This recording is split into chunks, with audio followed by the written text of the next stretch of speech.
সংগীত জগতৰ মহানায়ক কিশোৰ কুমাৰ দেৱৰ ৯৫ বাৰ্ষিক জন্ম উপলক্ষে মালিগাঁৱৰ হিতেশ্বৰ শইকীয়া প্ৰেক্ষাগৃহত কিশোৰ কুমাৰ ফ্ৰেণ্ডছ ফ্ৰম উদ্যোগত সংগীত অনুষ্ঠানৰ আয়োজন।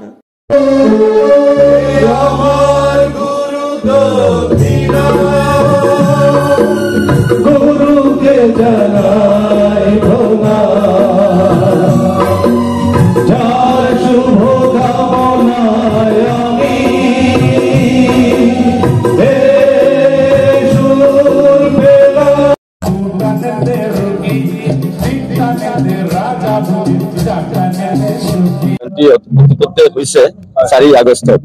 এই উপলক্ষত আমি প্ৰত্যেক বছৰে এটা অনুষ্ঠান পাতো। বাহিৰৰ পৰা শিল্পী আহে, আমাৰ অসমৰ গুৱাহাটীৰ শিল্পী থাকে।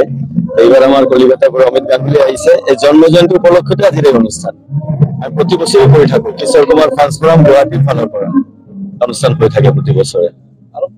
কলিকতাৰ পৰা, কলিকতা মানে সৰ্বভাৰতীয় স্তৰৰে গোটেই ভাৰতবৰ্ষৰ ভিতৰত মানে কিশোৰ কণ্ঠৰ গাই থাকে অমিত কুমাৰ গাংগুলী আহিছে এইবাৰ।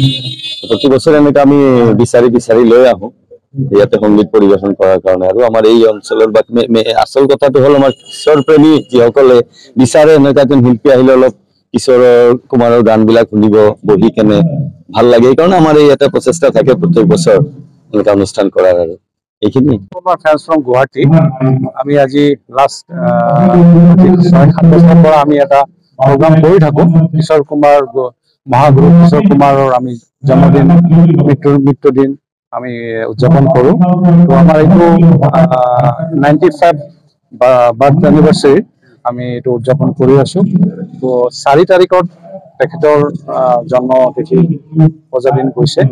তেখেতৰ প্ৰজাদিনৰ উপলক্ষে আমি এইটো অনুষ্ঠান কৰিছো। আৰু আমাৰ আজি মুখ্য শিল্পী আমাৰ সুদূৰ কলিকতাৰ পৰা আগত অমিত গাংগুলী, তেওঁ অকল কিশোৰ কুমাৰেই গান গাই থাকে। আমি চেষ্টা কৰো যে আমাৰ ইয়াত গ্ৰেটাৰ গুৱাহাটীত আমাৰ যিমান আমাৰ বহুত কালচাৰেল আমাৰ গ্ৰুপ আছে, চবে মিলি আমি প্ৰগ্ৰামবিলাক কৰো।